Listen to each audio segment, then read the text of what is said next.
What it is, guys, it's your Dino. We're back at it again with another review, so let's just get straight into it. This is the game Viola, the Heroine's Melody. This is developed by a one-man team. It's an indie developed game which takes the styles of platformers and JRPGs and amalgamates them into a musically themed world.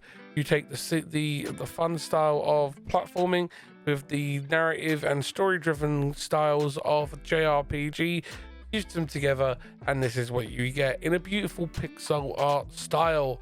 A very cool game where you play as the main character Viola, who is trapped inside the fantasy world of her mother's violin. It is a magical violin, just in case you weren't aware. You get to create a party of 10 plus characters that you get to take on this journey with you. You get to meet them and engage with them, and each character, including your own, has a musical instrument, and the musical instrument is an integral part of the character development and gameplay development of the game, because you use those instruments to unlock passages and secrets and more within the length of the game. A very cool design mechanic and a very cool way of creating secrets and hidden areas and character development and character development for you and the characters that you interact with to create these unique things. You may even need to use specific characters to open specific doors, so you may have to do some backtracking through the game, which is a cool thing.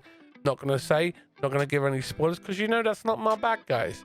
You know I don't give you spoilers. I don't want to spoil the game for you. I want you guys to pick up the games that I review and give them a go, because what's wrong with a bit of spice and variety in our lives? So anyway, let's get on to it. The cool thing about this game is that it has a humorous and emotional story about learning to love yourself, which is a very, very apt thing within the world today, because a lot of people are struggling with that. And the cool thing about this game, in my opinion, is the way that he has taken these two elements of platforming and RPG and fused them together in such a cool way. And I like that. I am very, very approving of this. I think it is very, very cool. And I do think that they've done a very good job of it. I say they, I mean one person, by this one-man dev team of Gel Van Dorn. I will put his name up on the screen because I can't say it right. I've probably butchered his name. He's from the Netherlands. He's an awesome guy, a very cool developer. You can see by the fact that he's put such creativity and passion into this game. The character models, the screens, the menus, they're all really, really bright and vibrant and in keeping with that pixel art theme, and I do think he's done a very good job. The lack of a true on the rails tutorial is something that I'm very approving of. I think that they've taken that way too far in modern games nowadays, and the fact that they've taken this very relaxed approach about it in this game, whilst enabling you to move through the game at a steady pace, is brilliant, and it's very refreshing. The way that this game is designed is very reminiscent of, say, Shining Force and games from that era, from the early 90s, and it's very nice because there are so many hidden gems that most people haven't even played from those generations of gaming, and I think that this game recaptures that passion and that love of gameplay over graphics, you know, because we spend so much time on games nowadays that look visually astounding and look so real to life that we overlook the key element of what makes a game, which is the gameplay. And I think that this game has that in spades. I like the character designs for some of the characters that have been shown in the game so far. I'm not going to give you all of them because I don't want to give you guys spoilers. So this is just a quick sped up 20-minute gameplay crushed down into, say, about 11 minutes, so you guys can see a cross section of character development, gameplay, and the way he has taken the platforming and the RPG style and fused them so well in such a unique style. Some of the characters that you'll meet in this game are very, very comical and very, very tongue-in-cheek, the way that they're like very blunt about who they are. However, characters that you're seeing on screen are Viola and Fenris. Fenris is the biomechanical wolf man, who's very cool looking. And the cool thing about this game is that each character has a musical instrument, and that musical instrument is key to each one. And the way that they have unique character developments kind of tells who they are as a musician, and I do like that. As always, guys, if you do like the videos, make sure you hit the like button, share it out on social media. It really does help. Make sure you subscribe, ring the notification bell, because we do stream here as well. We do every Tuesday, and we do some old stuff like retro games, and we do dig out them hidden gems. You know, it's really cool, it's really fun. Make sure you come by and join us. As always, guys, I greatly appreciate all that love and support, but let's just get back into the review. So the art style, brilliant. The gameplay, brilliant. The character development, from what I have played, I haven't completed the game yet, but I feel that the character development from what I've experienced is amazing. I do feel that for a one-man team that he has done an astounding job, and you can see his passion for what he does. And I feel that if he was to approach the Idea Xbox team for the Xbox and get this put on Game Pass, it would sell like hotcakes. I think that it would do very well on the Nintendo store as well, because the Nintendo store thrives on pixel art games. They do really well. And on the PlayStation side, I feel that it would be a very good chance of doing well, because JRPG style games do very well usually on the PlayStation. They're great games, and they usually are knocked out the park. I do like the way he has incorporated the platforming in this game. Is very, very cool. The character designs for the enemies, they are a bit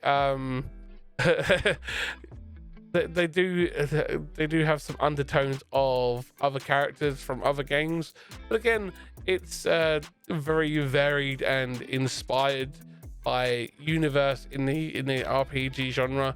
So you are going to see some inspirations and some influences from games that we have played or seen in other games, and that is reminiscent here. As you can see, I think that little blue blob thing there, that actually looked like a slime from the Dragon Quest franchise. I think it's a very cool way of doing them, and I think that they've done a very good job of it. I feel that this game hits on markers that it needs to hit on, and hits that right zeitgeist of the indie RPG passion with creativity, and the dev is on for a good one here. As always, guys, if you want to catch me live on Twitch, you can do. The link will be in the description, so you could check me out there as well. I'm live on Twitch Wednesday through to Sunday. We play community games Saturday and Sunday always, and sometimes we throw them in during the week, but we do play a lot of RPG and story driven games and single player and co-op games during the week. It's a lot of fun. We stream 6 p.m. till midnight. At the latest of 1 a.m. we finish. That is on the GMT BST time zone, so you can work it out accordingly. We do have a very cool panel in the Twitch that will actually translate it over to your time zone, so it is helpful there as well. We do also have Guilded, and we do have all the social medias. They will all be linked in the description below as well, if you guys want to check them out. Anyway, back into the review. The characters are very cool. The character designs are very in keeping with certain emotions and themes that they're trying to captivate, and I feel like he's done a very good job. I do like the little Easter eggs that I found throughout the game so far. I do think that there are certain things that you can clearly see are inspired by certain franchises and stuff like that, but they're not to the point where they're trying to rip off certain universes. It's a very nice game overall. I think that what he's done is created a creation of passion and diversity that tells a story and helps with character growth and relates to the real world as it is right now with the way we interact with people. And it's a very unique system. I do like it. I do believe that this game has a lot of potential. I feel that if you were going to pick it up, guys, it's only available on Steam right now, and I think that hopefully we can promote this game on social media and get the developer to approach, say, Xbox and stuff like that, and get it onto multiple platforms. It'd be great. I think it'd do really well. So as always, guys, I greatly appreciate you watching the video. If you like it, hit the thumbs up. If you don't like it, hit the thumbs down. Give it a share on social media. Give it a share on Facebook, whatever platforms you want to share it on. As always, guys, let me know what you think of it in the comments below. It is greatly appreciated. And always remember, guys, that you are amazing, and I love your faces, and I will catch you in the next one. Take care. Keep on smiling. Bye, guys.